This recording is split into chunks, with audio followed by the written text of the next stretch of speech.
Good morning and welcome to the press conference on the annual results of the Supervisory Review and Evaluation process and the supervisory priorities for 2024 to 2026. I'm Conny Lotze and I'm pleased to have here with me Supervisory Board Chair Andrea Enria and Vice Chair Frank Elderson.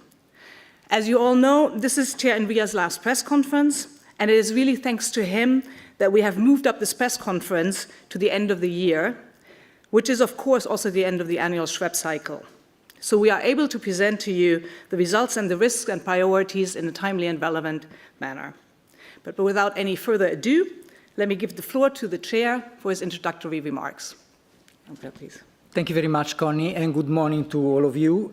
Today we are publishing the results of our Supervisory Review and Evaluation process, our SREP, for the European banks, of course, under our direct supervision of the ECB. The SREP reflects the supervisor's general assessment of banks' risk profile and the overall viability and sustainability of their business.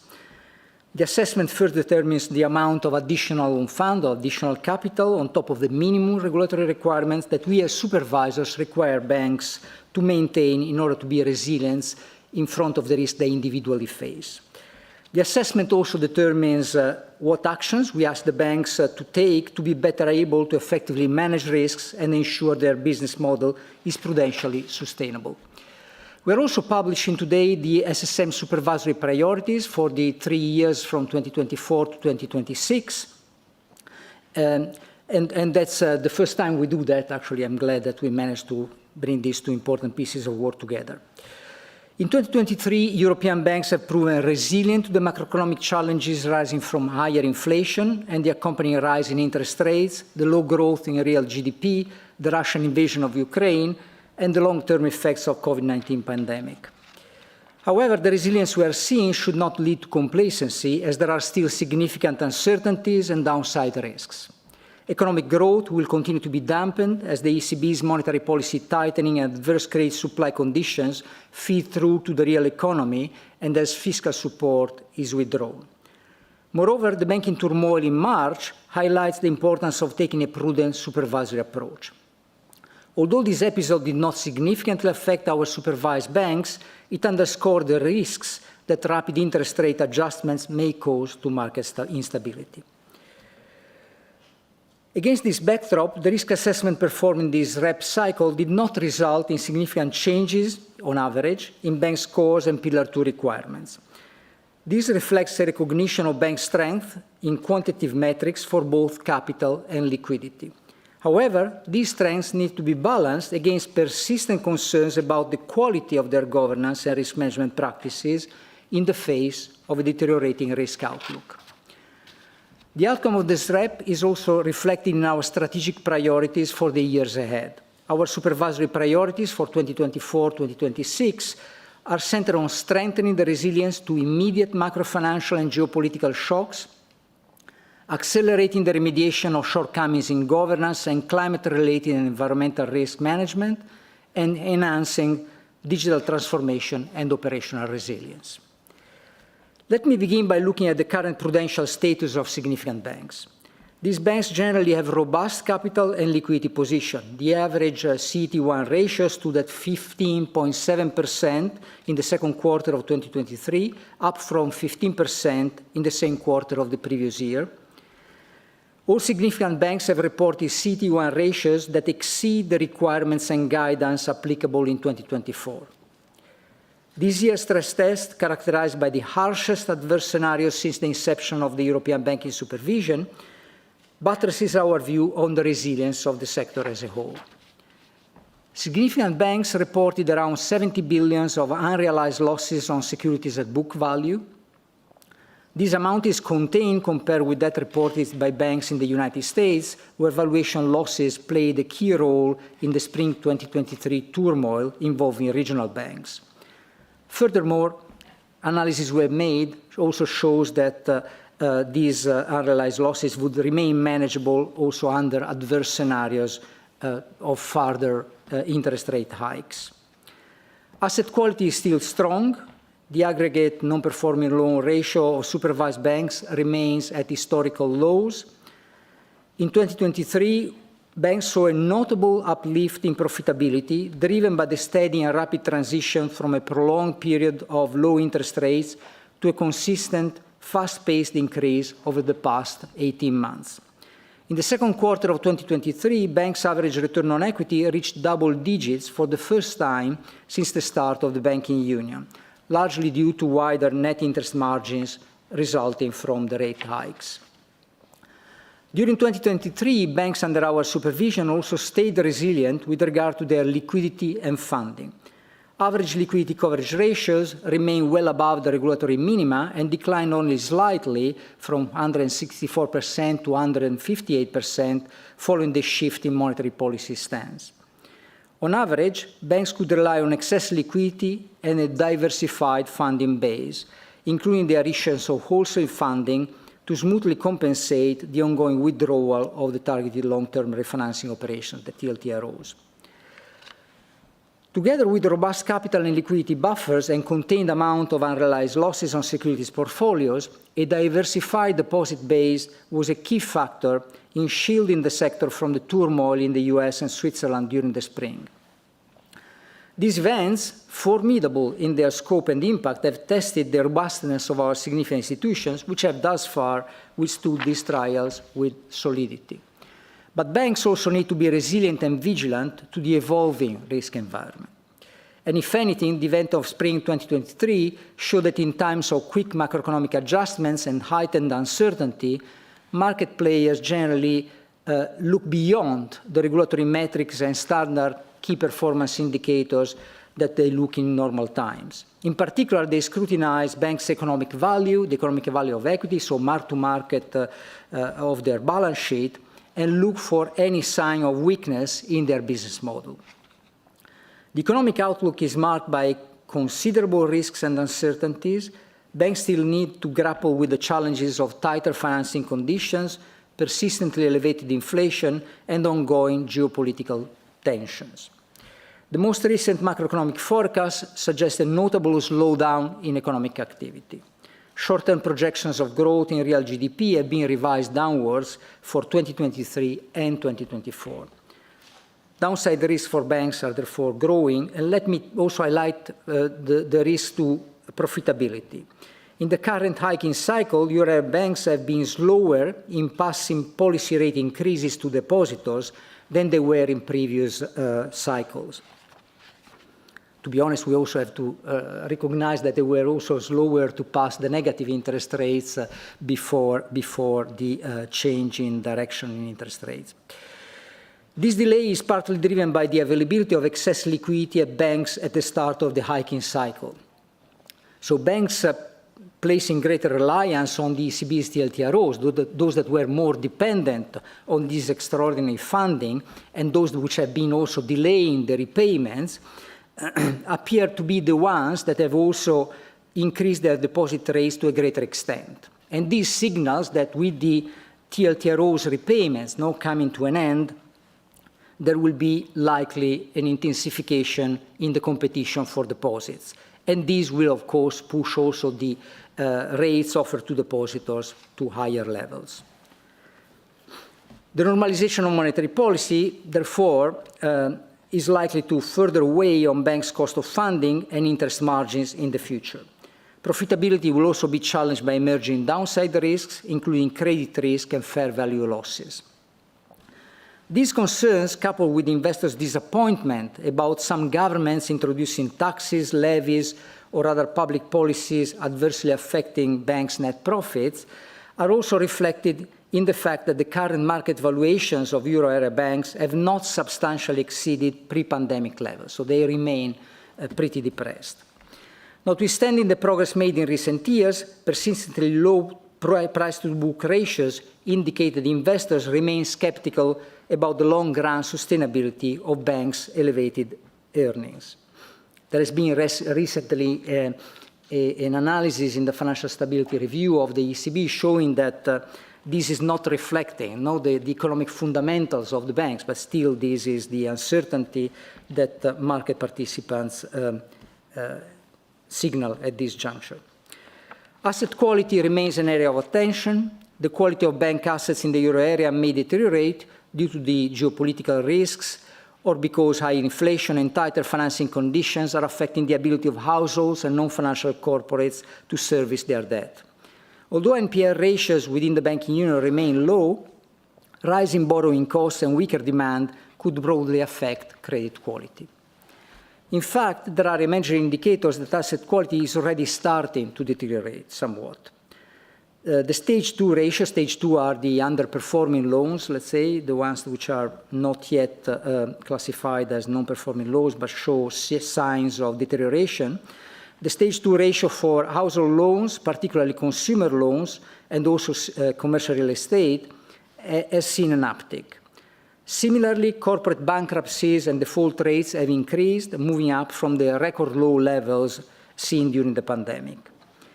In the real estate sector, residential and commercial real estate markets are experiencing a downturn. Euro area residential real estate prices exhibited a year-on-year decline in the second quarter of 2023, and the outlook for commercial real estate firms has continued to deteriorate amid falling tenant demand and negative credit rating actions. In the current cycle, borrowers in this lending segment are facing increasing refinancing risks, particularly for bullet or balloon loans. Yet, despite the prevailing uncertainty and emerging risks from an economic downturn, banks have so far not adjusted their cost of risk, which on average stabilized to around 45 basis points. Operational risk, in particular IT and cyber risk, remains elevated, with persisting threats stemming from the geopolitical environment. The number of cyber incidents reported by significant institutions surged in the first half of 2023. Although the impact of such attacks remains contained, they highlight the significant exposures of the banking sector to the evolving cyber threats due to the Russian war in Ukraine, among other factors. Ransomware attacks are especially on the rise, with banks being increasingly affected by evolving extortion techniques. Additionally, the non-bank financial institutions and BFIs have grown significantly in their balance sheet size, bringing risk associated with common exposures and heightened counterparty credit risk for banks towards a less transparent, let's say, counterparts. Let me now turn to the SREP assessment, which was carried out against the backdrop of this deteriorating risk outlook. As part of this year's SREP, we focus on persistent and in some cases long-standing weaknesses in risk management, governance, and internal controls. As I noted a moment ago, by quantitative measures such as capital ratios, liquidity positions, as well as improved profitability and cost efficiency, banks are robust. Still, weaknesses continue to emerge from qualitative assessments in areas like risk management and governance. For instance, we identified substantial shortcomings in areas such as risk data aggregation and reporting, management body effectiveness, compliance, and risk management functions. For many institutions, these areas have shown no progress or are even deteriorated compared with the SREP findings of the previous year. The March turmoil in the US and for Credit Suisse further underlined the importance of strong governance and robust risk controls, even when prudential ratios show little cause for concern. Against this backdrop, our overall SREP assessment is on aggregate stable compared with the previous year. Supervisors changed the overall score of around 30% of banks, with roughly the same number of banks being upgraded or downgraded. While these movements largely reflected idiosyncratic developments, there were some common drivers. Downgrades were mainly due to worsening governance profile and a more challenging environment for liquidity management, while upgrades acknowledged improvements in governance and business model risks. For several banks, these upgrades were the result of gradual progress they made in addressing long-standing weaknesses over the past few years. In this regard, the distribution of the overall SREP score saw a subtle shift, with a slight increase in the proportion of banks receiving a score of 2-, 3, and 3-, and the corresponding decrease in the scores of 2+, 2, and 4. So in a sense, the tail got a little bit, both the best tail and the worst tail got a bit thinner. What is important for us in particular is that the number of banks receiving the lowest SREP score of 4 declined, which reflects improvements in business model and profitability risks, as well as capital adequacy. The average overall SREP score did not change. The P2Rs, the Pillar 2 requirements for CET1, capital increased slightly, with an average of 1.2% compared to 1.1% in 2022, and a median of 1.27 compared to 1.21% last year. The 2023 SREP cycle resulted in non-performing exposures P2R add-ons for 20 significant institutions. In these cases, a shortfall was identified as for the cover of risks arising for legacy aged NPEs, which was assessed to be inadequate. 8 banks received the leveraged finance add-on against 3 banks last year. For 6 banks, there was a Pillar 2 leverage ratio add-on applied on top of the 3% leverage ratio regulatory requirement, and Pillar 2 guidance for the risk of excessive leverage was issued for the first time for 7 banks.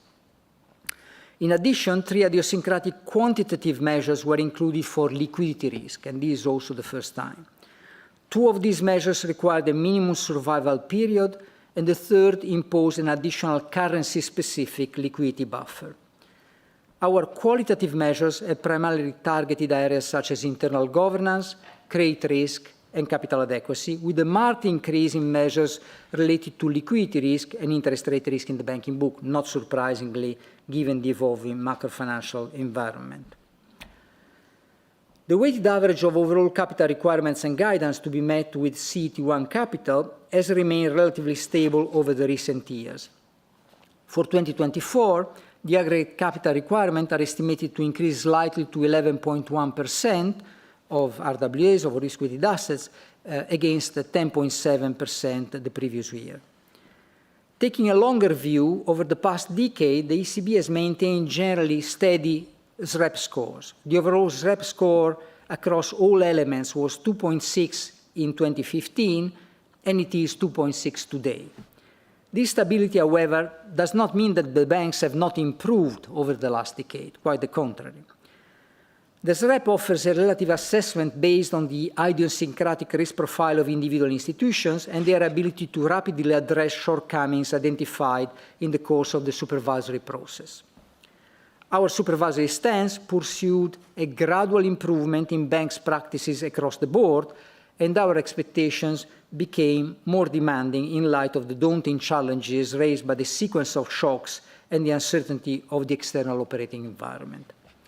In an international context, we frequently compare with our colleagues in the US and the UK in particular the capital requirements, and we find that our banks are well aligned with those in those jurisdictions. This balance demonstrates our ability to maintain stringent but also fair supervisory standards, ensuring safety of banks and stability in the financing of the economy in good as well as in bad times. Let me now turn to the supervisory priority for the 3 years 24-26. While the risk landscape has evolved since last year, the supervisory priorities and corresponding activities set out in 2022 remain valid overall. They still address the main vulnerabilities in the banking sector, both from a cyclical and structural perspective. The 3 overarching priorities for the next 3 years focus both on the near-term risks to the banking sector and the need to tackle more structural medium-term challenges. Our first priority targets a more short-term horizon within which banks need to strengthen their resilience to immediate macrofinancial and geopolitical shocks. Given the higher interest rate environment, we have broadened our focus on liquidity and funding risks and interest rate risk in the banking book. Targeted activities will review banks' asset and liability management governance, so matching both the interest rate risk and the liquidity risk, and we will also focus on some aspects of their behavioral models, in particular for non-maturing deposits. Supervisors will evaluate banks' resilience to short-term liquidity shocks and the credibility and soundness of their liquidity contingency plans. We will continue efforts to review how banks are managing interest rate risk in the banking book and how sound and reliable their funding plans are. Credit risk will remain, of course, an area of heightened attention. We continue to focus on commercial and residential real estate lending and counterparty credit risk exposures to non-bank financial institutions. To follow up on the weaknesses identified in the SREP assessment, we will be putting more emphasis on banks remediating long-standing findings. If remediation is low or inadequate, we will respond in a timely and effective manner and escalate where necessary to prompt institutions to speed up their progress. This was also one of the lessons, of course, of the crisis in regional banks as well, testified in the report made by the Fed and the FDIC in the spring of this year. So this objective is well captured by our second priority, to request banks to accelerate effective remediation of shortcomings identified in internal governance and complete their alignment with our expectations on the effective management of climate-related and environmental risks. This builds on the ECB's decision to escalate its supervisory interventions on leveraged finance in 2022, that was the first time, and to address concerns in the risk build-up as well as a protracted attitude of complacency on the part of banks. We introduced targeted capital add-ons in banks' Pillar 2 requirements. And we have taken this escalation further this year, as I mentioned before, with an expansion of the set of banks being facing these type of add-ons. Now this is also extended to the area of climate and environmental risk management. A number of banks did not meet our March 2023 interim deadline to perform an adequate materiality assessment of the impact of climate-related and environmental risk across their portfolios.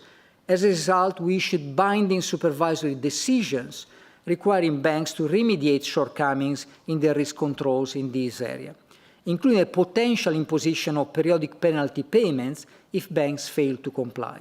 And the deadline, as you know, has been set at the end of 2024 for this activity. We continue to be concerned about governance, as some banks have failed to adequately address significant weaknesses in their management bodies' functioning and steering capabilities, and in risk data aggregation and reporting capabilities. I mean, something which goes back to 10 years ago's standard issued by the Basel Committee on Banking Supervision. These are all essential for banks' overall assessment and steering of their risk exposures.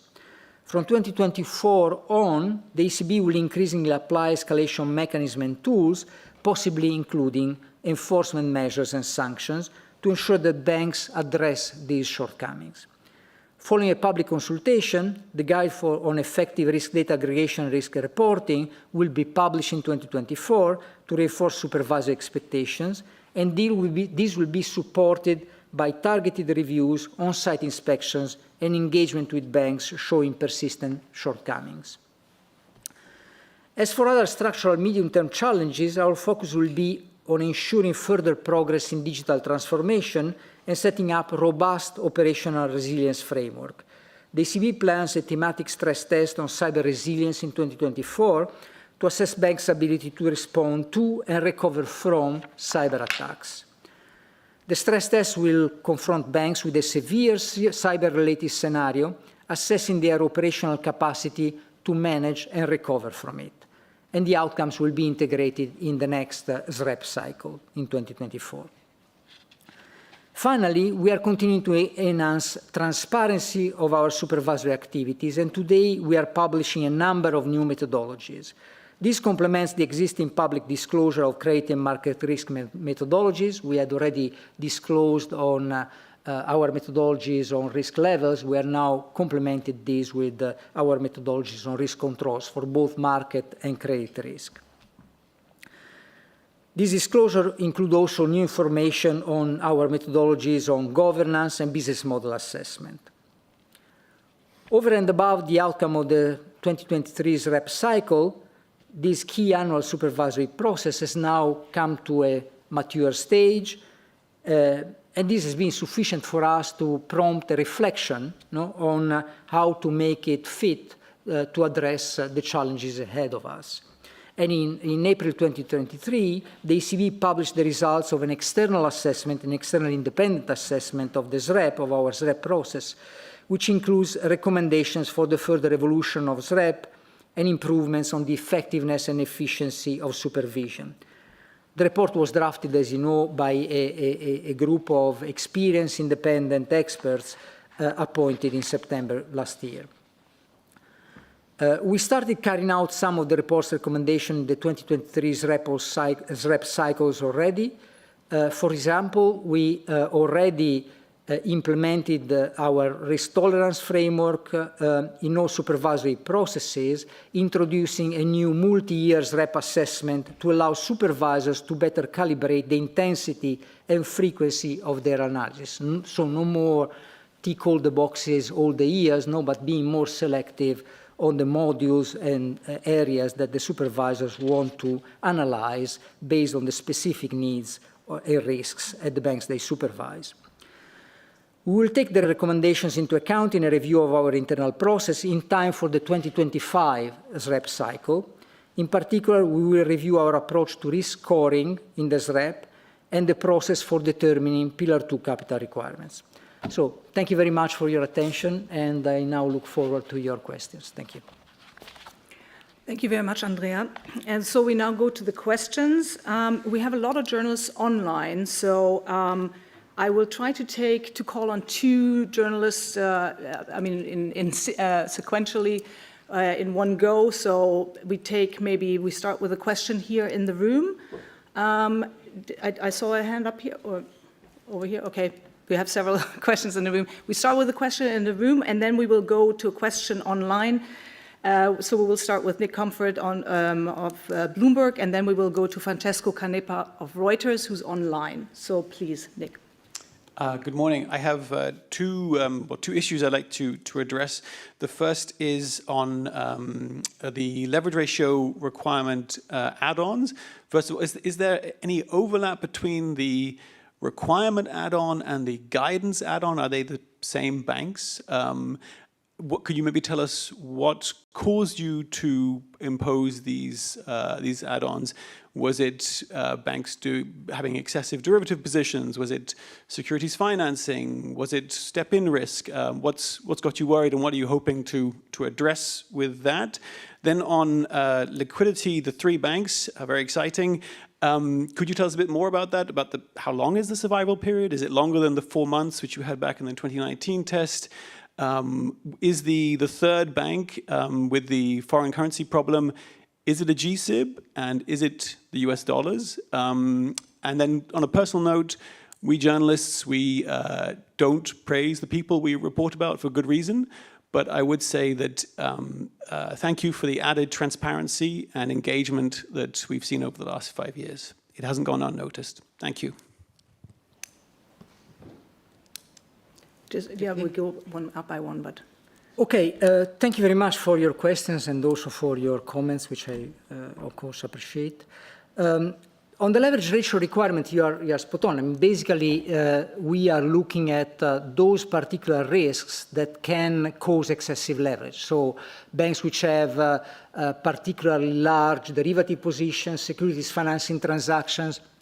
An additional element is also an excessive variability around reporting dates that might signal some window dressing behavior on the side of the bank. So for those banks, we generally use a leverage ratio requirement add-on. For the Pillar 2 guidance, it's basically the same concept but applied in the stress test. So we use the same methodology as for the Pillar 2 guidance in general. So we look at how the leverage ratio would develop under a stress scenario, and for those banks that are in the bucket with the highest depletion, of course, that can challenge the continued compliance with the leverage ratio requirements, then we have a leverage ratio add-on. On the survival period, again, I mean, we don't have, the survival period is not a very, mechanistic type of definition. We do use already the survival period for banks that start experiencing liquidity problems. So we basically see how long the banks would survive based on their own means. So we see the flow of payments that the banks should face in the coming days and weeks, and we see how much liquid assets they have to basically fulfill those payments. And when this survival, we don't have a threshold, but when this survival period gets a bit low, then we ask the banks to beef up a little bit their available liquid assets. On the currency, let's say, I would not comment on the specific currency or on the bank, also because I don't have it in my mind. So, to be honest with you, thank you. So then we go online to Francesco Canepa of Reuters, and then after that I will take a question from Andreas Gröner of Handelsblatt in the room. So please, Francesco. Yeah, hello, thank you very much. So the first question is about Russia. How happy are you with progress from banks, from Eurozone banks? We can't hear you, Francesco. Sorry, something happened with your sound. We started to hear you and then you dropped off. Can you hear me now? No? Yeah, now we can hear you again. Yeah, please start again. Okay. The first question is about Russia. How happy are you with banks managing their exposure to Russia? Is there any laggard that still doesn't meet your requirements? Second question is about liquidity and specifically the minimum reserve requirements. Have you done any simulation as to what would happen to banks and to different types of banks if your brethren on the other side of not of the building but of Frankfurt raise the minimum reserve requirements for banks? How would the sector cope, and particularly banks with less liquidity? Thanks. Thank you. With reference to Russia, let's say we had a reduction in the overall exposures towards Russia, both cross-border exposures and exposures in subsidiaries in Russia. The decline since the start of the war was in the region of 47%, so there was a significant downsizing of exposure. Of course, we saw also a difference in the way in which banks have reacted. We see that for some banks having establishments in Russia in particular, there has been an increase also in payments especially in non-Russian currencies, so in US dollar, euros, yuan, and the like. So this means that we still have addressed banks' recommendations to further downsize their business and to be particularly attentive on risk controls. Of course, we have a concern that banks are not always in a position, due to also the specific situation in Russia, to exercise in-depth scrutiny on the internal controls of the subsidiaries in Russia. This is a source of concern and something which is, driving us to exercise further pressure on the banks to continue and accelerate this downsizing process. And of course, we have seen also recently some banks exiting from Russia. So this means that although painful because it comes at a cost, but still is something which is possible. So we also invite banks to consider this avenue as far as they can. On the issue of minimum reserve requirements, as you correctly said, this is not into the remit of the ECB banking supervision.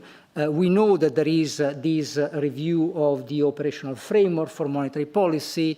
We are engaging with our colleagues on the central banking side, and of course, as soon as there are options that might be considered, of course, we will assess the impact on banks. But at the moment, I must stress that the President has been pretty clear, that the main change has been done in June this year in terms of remuneration, and for the moment, this is what is on the table. Thank you very much. So then we go to Andreas Gröner, and after that, we will go back online to Jack Schickler of Euronews. Andreas, please. You mentioned the risks in commercial real estate in your speech, and the ECB asked all banks at the beginning of the year what their exposure to Austrian real estate group Signa is. And as a consequence, all banks stopped lending money to Signa, and Signa filed for insolvency in November. Henning Koch, the CEO of Commerz Real, said last week that the ECB request was one of the main reasons for the breakdown of Signa. So my questions are, do you also think that the ECB was partly responsible for the breakdown of Signa? And maybe a bit more in general, how do you manage the side effects of your supervisory measures, or do you not care about them at all? Thanks. Well, thank you for the question. I mean, this is quite a bizarre reading of what happened. No? I mean, in general, everybody acknowledges that there is a risk in commercial real estate exposures. The price levels of commercial real estate has gone down 10% already. If you look at the valuations of real estate investment trust, this is down between 34 and 40%, which means that the market expects further reduction in prices.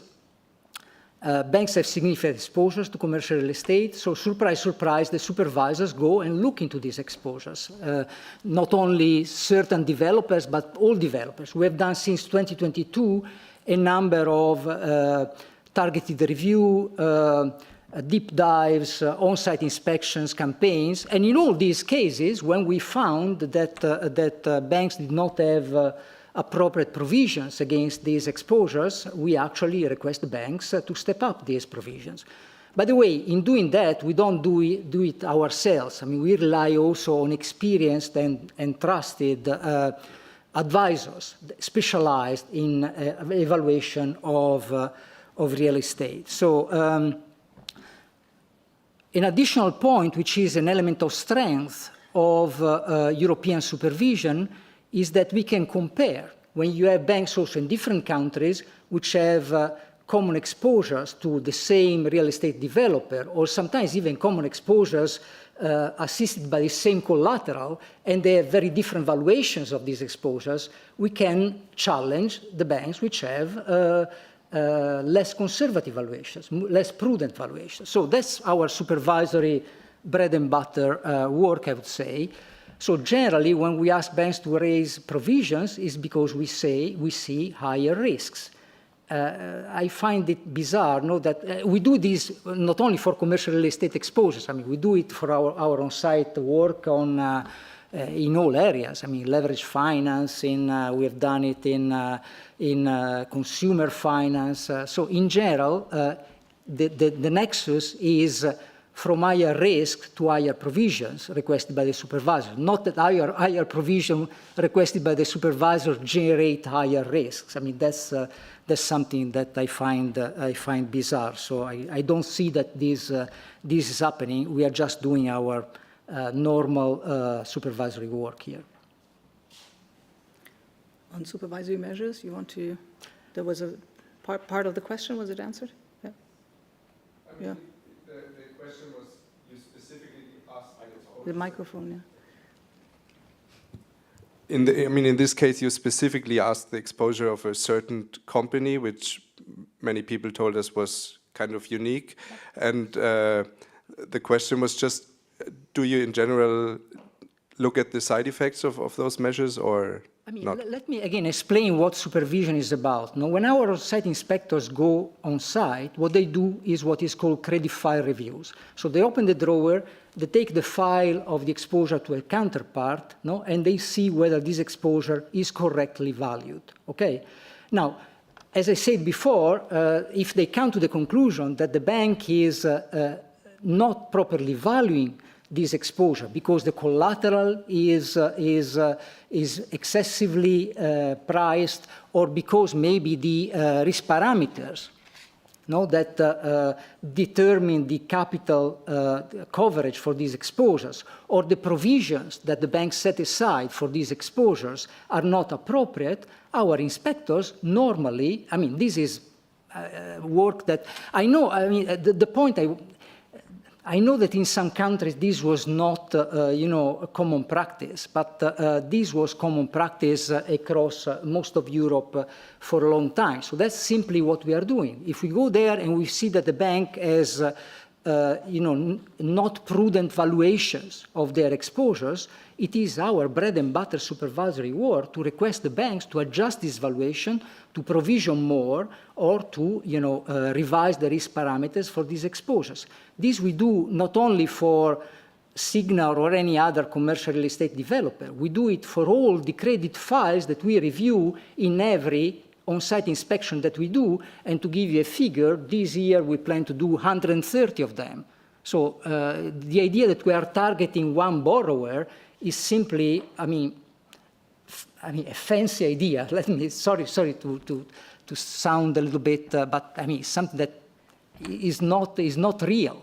Here there are people disseminating fake news. By the way, we should also ask ourselves why these news are in the press, because we are always keeping this very much confidential. So you don't know about the other counterparts which have been written down, because nobody goes to the press to tell that this borrower has been targeted. No? So there is a little bit of spin of narrative that you should control when you publish your articles, I would advise. Thank you. So we go online now, as I said, to Jack Schickler of Euronews, and then after that we go back to the room here, and I have Jean-Philippe Lacour of AFP then. So please, Jack. Thank you. You've made climate environmental risks one of your priorities, and you've talked about periodic penalty payments and bank-specific capital add-ons. There was a report yesterday from the ECB suggesting you might also introduce a new risk buffer that would kind of introduce an extra capital add-on across for exposures to particular, I guess, polluting sectors or to geographies that are prone to flood risk or whatever. Are you as a supervisor planning to introduce those measures that were kind of floated in this report yesterday, or what else might you do in order to encourage banks to get out of fossil fuel sectors? Are you taking this, Frank? Thank you. Thank you very much for this question. Maybe to first say that, of course, we are a microprudential supervisor, not a macroprudential supervisor. So others might also be active here. But maybe to take a step back and explain a little bit, because you mentioned the periodic penalty payments, the chair has mentioned those as well. A step back to what our strategy is and what we have been doing over the last years. Taking you with me on a small little journey. So in 2020, we published supervisory expectations on climate and environmental risks. And then in 21, we asked the banks to do a self-assessment. And actually, banks, I've always said, have been very honest in doing that self-assessment by saying that there was still quite some way to go for them to comply with our expectations. We asked the banks to do an action plan, and we also asked them, how long do you think that you need to ensure full compliance with our expectations? And 80% of the banks actually were very clear, and they said, well, give us till the end of 24 and we will get this done. So then in 22, we did a thematic review where we actually looked at all banks, and we looked at, not just basing ourselves on their self-assessments, but also on our own thematic review. And we came to the conclusion that, too many banks still had too much work to do. I think I remember at the time that I said that the glass was not even half full. So then we announced that we would hold all banks to full compliance with our expectations by the end of 24, as well as a number of interim deadlines to make sure that we could follow up in the meantime. So the first interim deadline was by March of this year, so March 23, and a number of banks had actually just not done their homework sufficiently. And this was important homework because it has to do with a risk materiality assessment, which is actually the very first step that you need to do if you want to manage your risks in an adequate manner. So for a number of banks, we have indeed issued what we call combined decisions, which have as an element in them that if after a further grace period, because of course we are proportional, banks still would not be in compliance with the expectations that they had to meet by the end of by March 23, they would then also incur what we call what the law calls periodic penalty payments. If that were to indeed then be imposed, that will be published also on our website. We are not there yet. But this is something that might well happen. Looking forward, and then maybe wrapping up, we have set also a second interim deadline by the end of this year, at the end of 23, and then, as I said, the final deadline by 24. We look on a bank-by-bank basis, but this is by and large the process that we go through, and it's clear that this is in line with one of our key supervisory priorities, as the chair has said. We all know that we are today, to just add one more thought to all of us. We are not on a 1.5 degree scenario. We are not on a 2 degree scenario on the basis of UN figures just published just before the COP in Dubai. We are actually on a 2.9 degree scenario. So the amount of potential physical and transition risk out there is even bigger than we might have thought when we started this whole process. Hence also, the determination to get this done in time.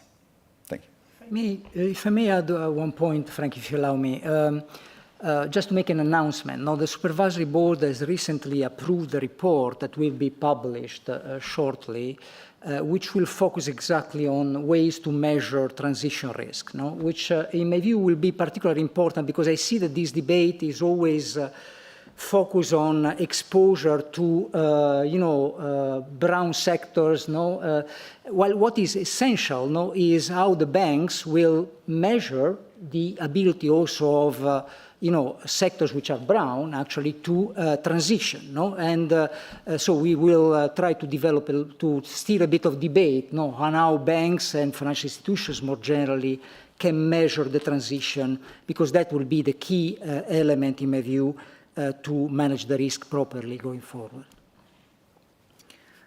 Thank you very much. So we go to the room here. Jean-Philippe, please. Oh, sorry, and I should add, just for the next person online after that is Francesco Ninfola of Milano Finanza. Please. Mr. Enria, good morning. In the report today, you see higher risks tied to higher interest rates. But if in 2024 the path will be going to gently cutting of rates, if decided here in this House, let's say in the middle of next year onwards, maybe sooner, let's be surprised, while inflation returns to back to target, of course, in this environment. Do you think then the risk you outlined and linked to the high interest rates will then, if not disappear, but diminish for a good part? What do you think this?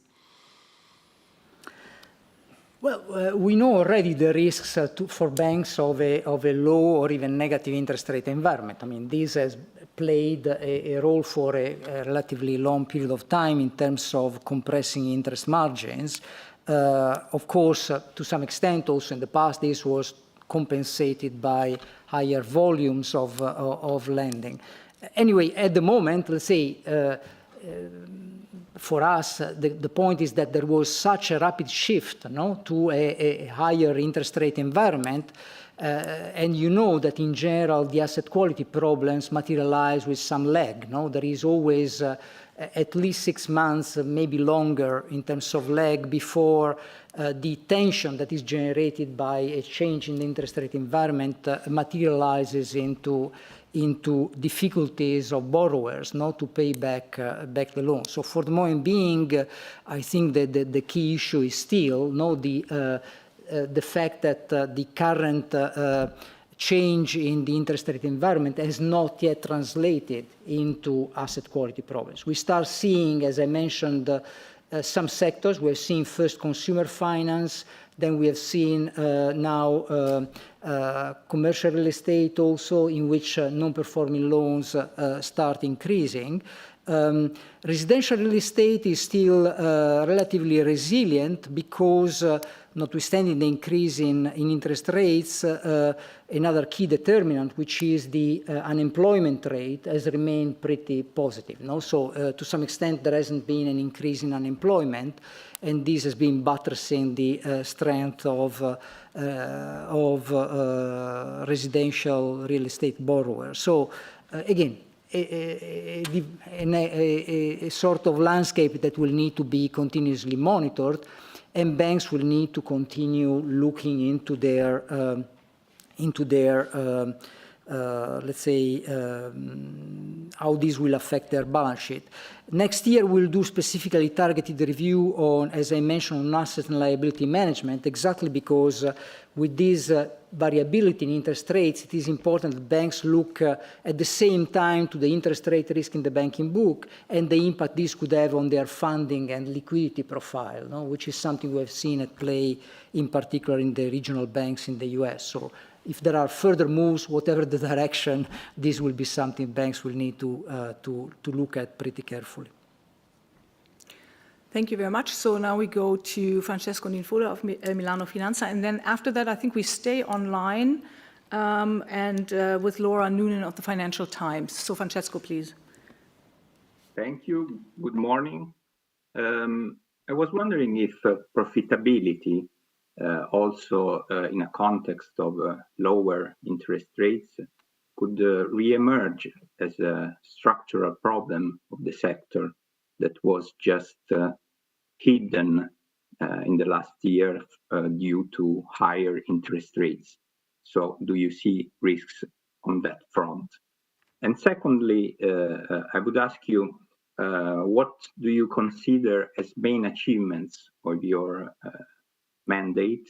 And if you gave any advice or recommendation to the next ECB Supervision Chair? Thank you. Thank you. So on profitability, what you mentioned is indeed a concern that we hear from many investors at the moment, no? That when we ask, as I mentioned also in my introductory remarks, no? When we ask investors why the cost of equity remains so high and why the price-to-book value of European banks remains so depressed. I mean, to be honest, it has improved. It moved from around 50% to before the start of the pandemic at the peak of the heat of the pandemic to 70% right now. Still depressed, still below 100%. And the answer generally is that the banks have not yet proven that the increase in profitability is there to stay, is sustainable.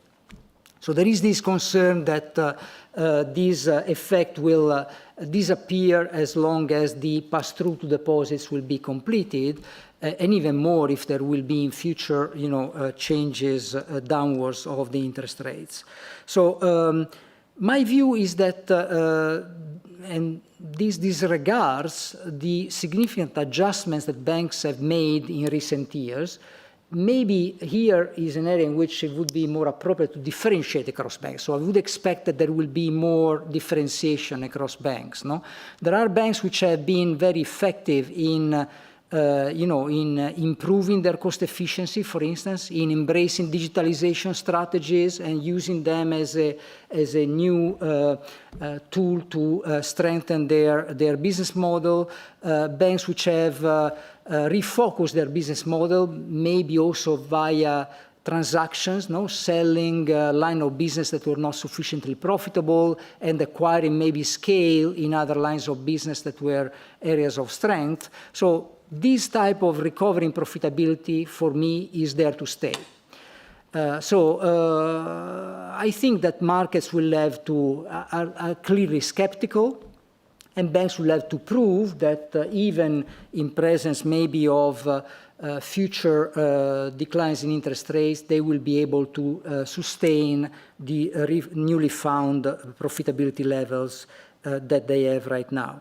If there is this divarication in performances, of course, that could also be opening some room for consolidation as a way to address these issues. On the main achievements, I think that the SSM is a relatively cumbersome machine. No, we are here at the ECB. Then we have 21 national authorities. We have our own rather complex and burdensome procedures sometimes. I think our main achievement has been throughout all these series of shocks, starting with the pandemic, the Russian invasion of Ukraine, the return of inflation with the rapid change in interest rate environment, has been our agility, our ability to be very fast in analyzing the risks for the banking sector, providing clear indications to the banks, to the markets, communicating sharply to the markets, providing when it was needed relief measures for banks, or asking for additional prudence in risk management. I think that this has been very effective, and I'm very proud of this achievement. I don't need to give any advice to Claudia Buch. She is very experienced. I have a lot of respect for her, so I'm sure that she will chart the course and continue let's say the development of European banking supervision in a very effective way. Thank you. As I said, we'll go to Laura Noonan now, and after that we go to also online Eva Smal of the NRC Handelsblad. Laura, please. Hey, thanks, Connie, and thanks, Andrea. Just a quick question. I'm just trying to clarify the various numbers that were given out around the survival measures and also the Pillar 2 demands and the Pillar 3 guidance. So is it that there are 8 banks who were given Pillar 2 guidance, Pillar 2 demands because of leverage finance, 6 were given Pillar 2 because of leverage finance, and then an additional 6 were given Pillar 3 guidance? Or can you clarify those numbers for me, please? Thank you. Okay, I'll give it a try. On the liquidity front, let's say we have been doing what I had already mentioned. No, after the turmoil in the spring, there were a lot of question marks on whether we should now overhaul the liquidity regulation. Throw the significantly review the liquidity coverage ratio, maybe throw in the bin other regulatory requirements and restart from scratch. I've always argued that that there will never be, let's say, a regulatory requirement which will cover all the possible contingencies, and that it would be wrong actually to calibrate liquidity requirements, liquidity regulations to let's say, cater for very extreme business models like Silicon Valley Bank, for instance. So for me, we need to maintain the regulatory requirements more or less in that ballpark. There might be some adjustments here and there. Michael Barr mentioned something in the conference that we had a few days ago. The Basel Committee is working on that, but in my view, no major changes. Still, we can and should identify banks which are particularly fragile, to certain specific metrics, and in those cases intervene with supervisory measures.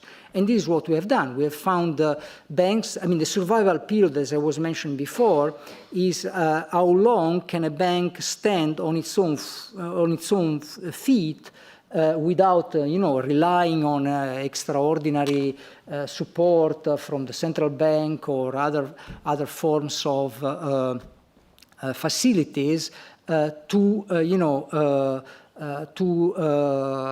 fulfill its payment schedules, as it comes due. And if we see that some banks are particularly short on that metric, well, then we will ask this bank to buttress their liquidity position. And we had, as I say, 2 banks for which a specific requirement was put in terms of widening the survival period. And one was a specific lack of liquidity in a specific currency. In terms of leverage finance, we we also here, very much in line with what also Frank said for the climate and environmental risks. No, leverage finance, we specified in a Dear CEO letter and then in specific guidance what we expect banks to have in place. Banks have been misaligned with our guidance for a long while, and the Supervisory Board clarified that we want banks to fall back into line with our supervisory expectations. So we identified the banks that were farther from our expectations. We asked for remediation. And when this didn't happen, let's say we started last year to gear up capital requirements. We had 3 banks that were targeted with add-ons on leverage finance last year. 1 bank exited the leverage finance add-on because the problem was fixed, and the problems were particularly targeting the risk appetite framework, by the way. Other 2 stayed in the set, and we had this year additional 6 banks for which the add-on was charged because, again, they were not sufficiently fast in falling into line with our expectations. So we see that there is an effect of these add-ons, and we expect the banks to remedy the shortcomings we have identified as a matter of urgency. So as I said, we go to Eva then online, and then we go to the last question because we're running out of time. And we go to the last question in the room from Isabella Bufacchi of Il Sole. So Eva, please. Yes, thank you. I hope you hear me. Thank you for taking my question. I was wondering, in light of the risk of the deteriorating profitability of the banks in the near future you just addressed, does the ECB have concerns that the bank levies in some countries affect the strengths of the European banking sector? As you know, the ECB issued some opinions on interventions made by governments in several countries, in Spain, in Italy, in Lithuania, in Slovenia, identifying some concerns with these type of interventions, in particular highlighting the need to also measure and assess the potential adverse impact that these interventions might have on bank lending and resilience in the longer term. Personally, I think that the main point is that, as I mentioned before, banks maintain very low valuations. So it is a moment in which governments, public opinion to some extent, have this impression that banks are excessively profitable, that they have windfall profits, that they are doing too much money, basically, while the markets think that they are not profitable enough. So basically, their return on equity remains steadily below their cost of equity. And these interventions, to some extent, reinforce the impression amongst investors that whenever banks make some profits, there will be somebody coming and taking them away from shareholders. So there is a little bit this concern that I have. Another concern that I have with these measures is that they often target the interest margin, so they don't consider the provisions. As I mentioned before, this increase in profitability is potentially also linked to an increase in risk because, the higher interest rates might also, is indeed widening the interest margins, but might also increase the credit risk at banks. So we would expect banks to increase provisions, and this would not be reflected in the actual calibration of these measures by governments. So there are some concerns that we have identified, made public, eventually, of course, we are a technical authority. The final decision for taxes stand with governments and parliaments. So we are just trying to give our input to increase the awareness on how these measures might impact the perception of banks in the markets and their actual behavior in terms of lending and provisioning.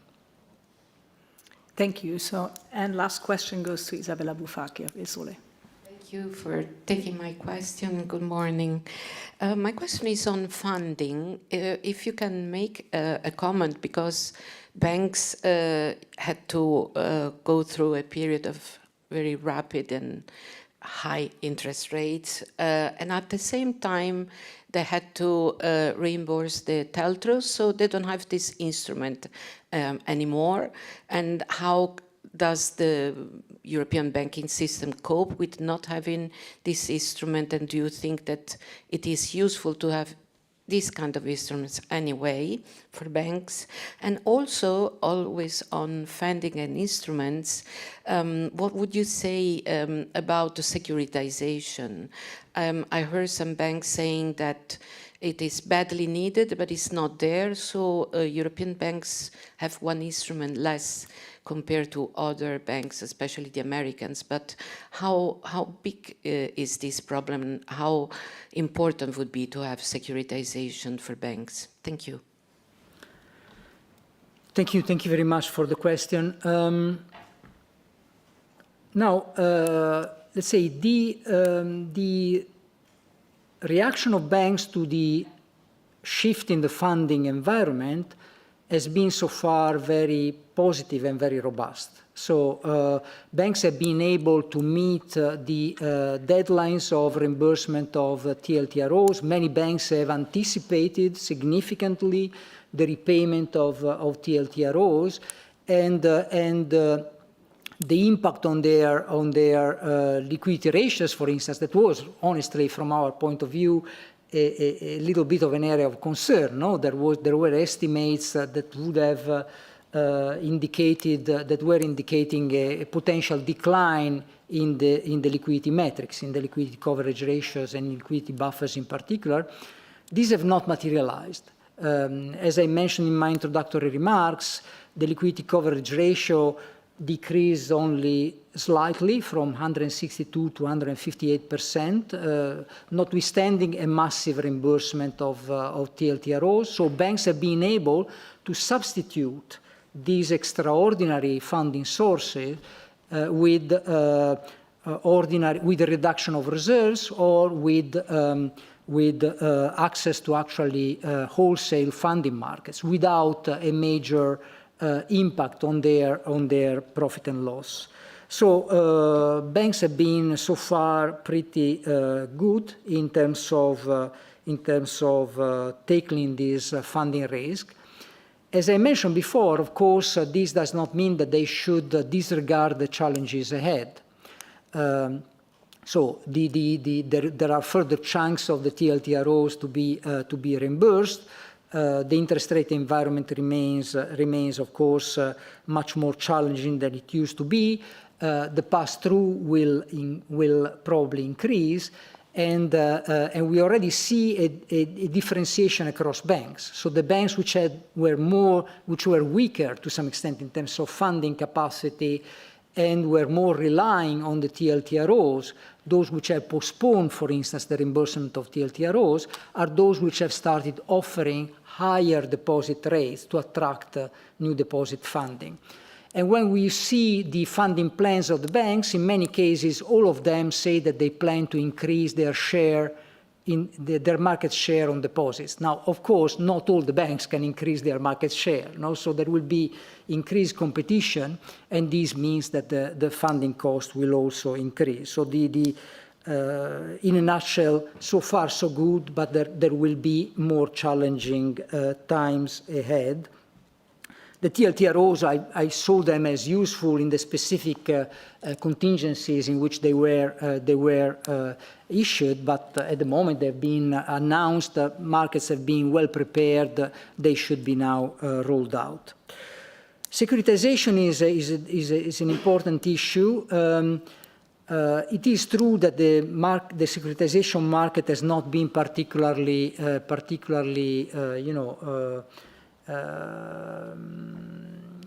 good in the European Union. Recently, there has been a significant drop with the great financial crisis, and notwithstanding a lot of effort from regulatory authorities to reestablish it on sounder foundations, with a simple, standard, and transparent securitizations, there hasn't been an increase in volumes. There is an uptick more recently.